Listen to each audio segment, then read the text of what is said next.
সামনে কচুয়া, এটা হচ্ছে কচুয়াডালা।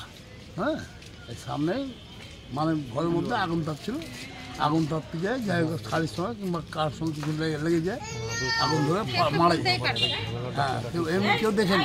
আর জল টল দিয়ে সম্পূর্ণ দিয়ে কারেন্টের তারে আগুন লেগেছে, সম্পূর্ণ লেগেছে, লেগে পুড়ে যাই হোক মানে যা ইচ্ছে তাই হয়েছে।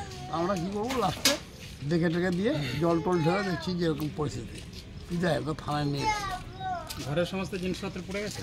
হ্যাঁ, ওই ঘরটা পড়েছে, আমরা দেখে দিচ্ছি।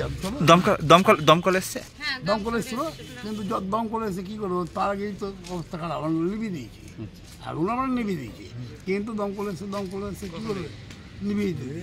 যিনি মারা গেছে ওনার নাম জানেন? হ্যাঁ, মালতী দাস। কিরকম বয়স হবে? কিরকম বয়স হবে? বয়স হলো 70 থেকে 75, 80। উনি কি ঘরেই মারা গেছেন? ঘরেই মারা, ওই যেখানে আগুন থাকছিল সেখানেই মারা।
এইখানে এই সামনে কচুয়া, এটা হচ্ছে কচুয়াডালা। হ্যাঁ, এই সামনে মানে ঘরের মধ্যে আগুন তাপছিল, আগুন তাপতে যায়, যাই হোক শাড়ির সঙ্গে কিংবা কার সঙ্গে কিছু লেগে যায়, আগুন ধরে মারা যায়। হ্যাঁ, এমনি কেউ দেখেনি। আর জল টল দিয়ে সম্পূর্ণ দিয়ে কারেন্টের তারে আগুন লেগেছে, সম্পূর্ণ লেগেছে, লেগে পুড়ে যাই হোক মানে যা ইচ্ছে তাই হয়েছে। আমরা কী করবো, লাস্টে দেখে টেকে দিয়ে জল টল ঢেলে দেখছি যে এরকম পরিস্থিতি, যাই হোক থানায় নিয়ে ঘরের সমস্ত জিনিসপত্র পড়ে গেছে। হ্যাঁ, ওই ঘরটা পড়েছে, আমরা দেখে দিচ্ছি। দমকল এসছে, দমকল এসেছিল, কিন্তু দমকল এসে কী করবো, তার আগেই তো অবস্থা খারাপ, আমরা নিভিয়ে দিয়েছি, আগুন আমরা নিভিয়ে দিয়েছি, কিন্তু দমকল এসে কী করবে, নিভিয়ে দিয়েছি। যিনি মারা গেছে ওনার নাম জানেন? হ্যাঁ, মালতী দাস। কিরকম বয়স হবে? কিরকম বয়স হবে? বয়স হলো 70 থেকে 75, 80।